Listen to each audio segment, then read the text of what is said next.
SaaS myths. Welcome to the SaaS myths module. I wanted to clear some things out of the way from what I've learned in Silicon Valley, or rather had to unlearn. So I want to reprogram your mindset. Okay, Silicon Valley is fucking lying to you. It's given you a really bad view on how tech startups work and how they can work. Silicon Valley, the Silicon Valley model works for them because of the model that they've set up. So number one, let's just get right into it. You need to be unique. I'm so against making a unique SaaS. It's ridiculous. I think you should copy a successful SaaS, put your own spin on it, and have a better UI, better UX. But you don't have to be unique. Being unique is dumb. There's DoorDash, and there's Postmates, and there's Uber Eats. And all of these companies are basically IPO'd, right? There's Uber, and there's Lyft. I think that disruption is more about ego than anything. So remember, copy an existing successful product. Add your own spin. You'll be way more successful just by having a cleaner website. Because people see a cleaner website, and they, in the back of their monkey brain, they think, oh, I can trust this website more. This is a better website. That's just how it is, and looks definitely matter a lot. Number two, SaaS is hard to make. That's complete bullshit.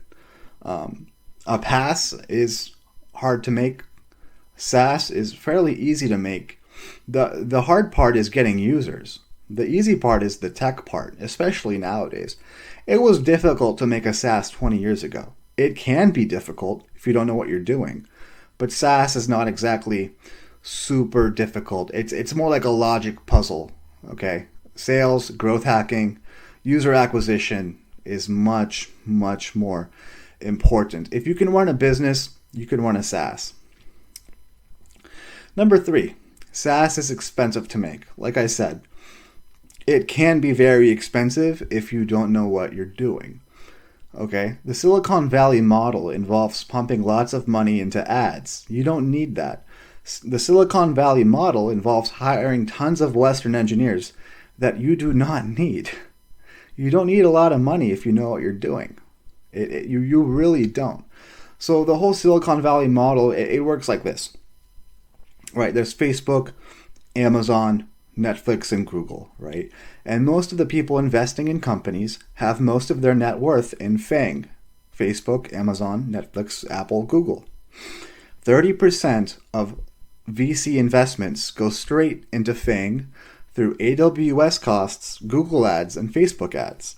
That's about $30 billion a year going to FANG just from VC investments. They're basically, it's like a Ponzi scheme. They're just investing money, and that 30% of that money goes back to the companies that make their net worth. And because of, the SaaS evaluations, it's basically like almost a risk-free investment because, that $30 billion is going to raise the price of Facebook stock just because of Facebook ads. You absolutely don't need to spend that much money. Tech is not hard. Any bootcamp graduate can make a SaaS with boilerplate templates. If you're a coding bootcamp graduate, you can make a SaaS. You don't need to be that good at coding. Okay, I don't call myself a genius coder. I've been scripting for a long time, but I only started coding in Django in April of this year. Okay, you really don't. So for context, for people that don't know what a bootcamp is, it's like a little class where you study how to code for 12 hours a day, 6 days a week, for 12 weeks, and then you basically just graduate. Silicon Valley is the golden model. I would not look at Silicon Valley as a way to make businesses. It works for them because of the model that they've set up.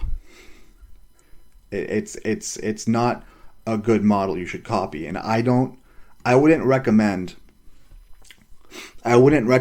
trying to go into any niche that existing Silicon Valley startups have.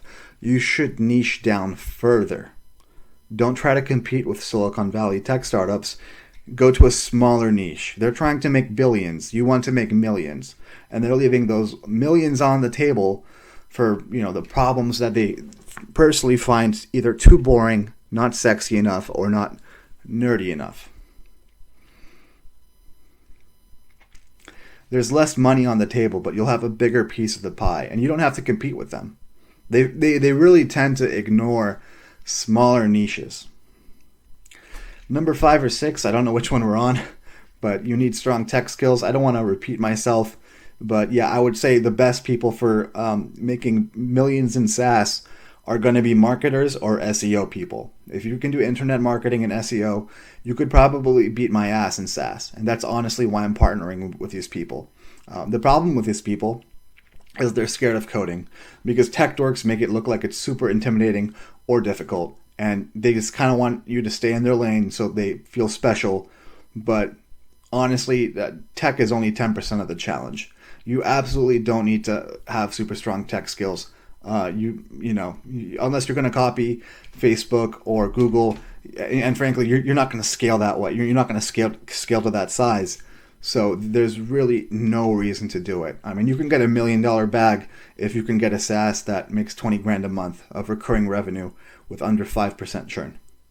And honestly, that's enough for most people, especially considering that if you make a SaaS, you can live anywhere you want, and it's all tax deductible anyways. So yeah, if I could just say that, if you're a non-technical person who's good at marketing, team up with either me or an Indian developer, and just go at it. Don't be scared. Seriously, don't be scared at all. Another thing, SaaS does not need to be sexy. Stop trying to look at sexy stuff. Stop looking at sexy ideas. I know a biotech CEO. He's part of a biotech startup, and he wants to use artificial intelligence to predict diseases and shit. But you know what? 80% of his revenue comes from services, and that specific service is to clean health data. The problem is his little nerd ego won't let go of the fact that cleaning health data isn't boring. But you know what? That's a $1 billion industry. If he can just focus, instead of looking at AI and predicting diseases, which is sexy, look at something that's not sexy, like cleaning health data. It's probably the most unsexy thing you could think of, honestly. If you could just focus on cleaning health data, he'd be a billionaire. But he won't, because it's not sexy. I'm not going to look at sexy ideas. I used to, and I outgrew that when I was like 23. I outgrew that idea like 5 years ago. Looking for sexy ideas is a trap. Contact Ecom isn't exactly sexy, but it's super successful because it provides value. And that's all you have to do. That's all business is. It's value plus traffic equals money. That's really it.